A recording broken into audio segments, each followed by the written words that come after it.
Good evening, Bob Wesner, 1010 South Joliet Street. Good evening, Mayor and City Council members. As President of the Aurora Police Association, I come before you asking for your support. In 2011, the APA had entered into an agreement with the city to lower the hiring ratio to assist the city with its financial burden at that time. And now, in 2016, after the economic recovery, I stand before you and ask the city to enter into yet another agreement to resolve the staffing shortfalls of the last 5 years. The mandated police staffing today is 677 officers, and thanks to all of you on City Council, you budgeted for 682.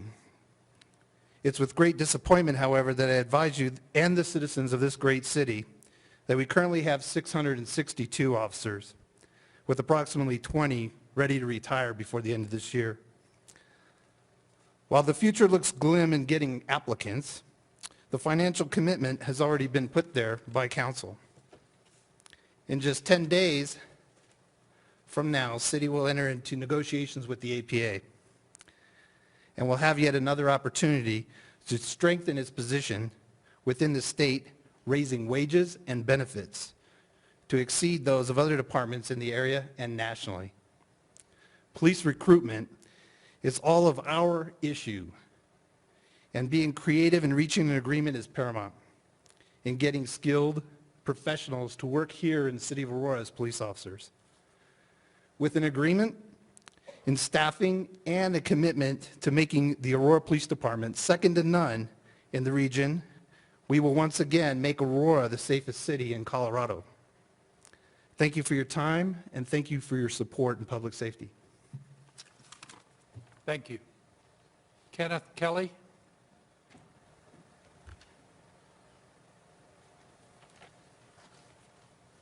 Yes, my name is Kenneth Kelly. Thank you, Mayor. Thank you, City Council members. Apologize for being sick and tired, but I'll try to be concise. I'm also sick and tired of the amount of crime that's in my neighborhood. My property is not safe. Crime is just getting out of control. I'm from the Tower Triangle area, and I have personally witnessed the emergence of young street gangs from Clyde Miller School walking down my street with brazen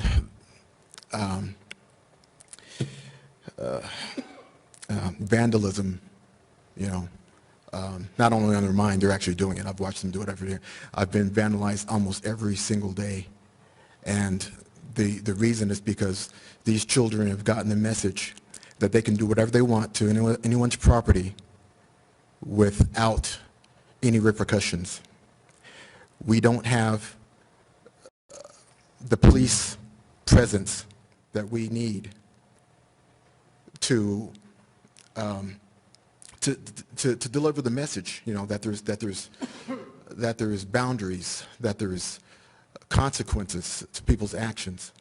My home could be being vandalized right now and nothing will be done. I'll call the non-emergency number. I will be told to go to the internet. I'll file an internet report and nothing will happen. I went down and got the printout of my records, which is longer than it should have been for the activity at my property. None of my online reports are present. I'm a member of the Nextdoor. It's kind of like a neighborhood Facebook and so forth, okay?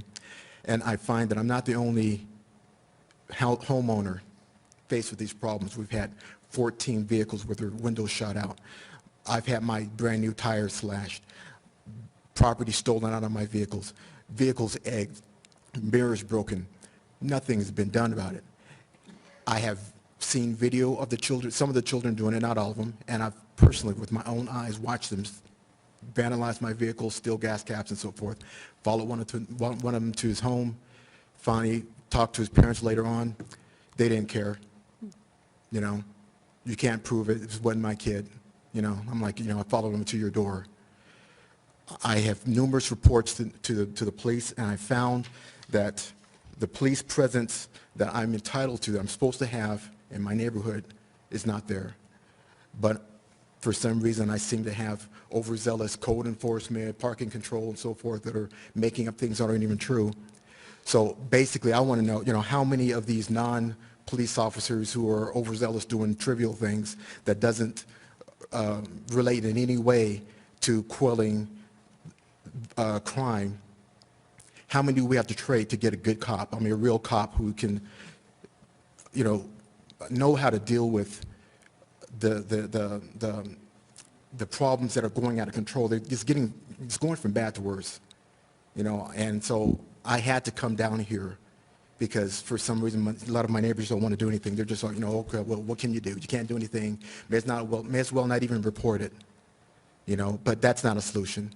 So what I'm asking, what I'm begging, what I need is I need more police officers in my neighborhood. Thank you. Thank you for coming down. I'd like you to speak to one of the two Mayor, I have a deputy city question. managers over here so that we can make sure that would you raise your hand, Jason and Nancy? Speak to one of the two of them so we can, they can get your information and we in turn can get a report from them related to what's happened, what's going on, or what's not. What hasn't happened. Yeah. Thank you, Mayor. Councilmember Richardson? I want to thank you for appearing tonight, and I really appreciate your sharing your message with City Council. Is it fair to say you support a stronger police presence in your neighborhood? Yes, sir. Yes, that is exactly what I'm asking for. Thank you very much. Thank you. Great. Thank you. Thank you.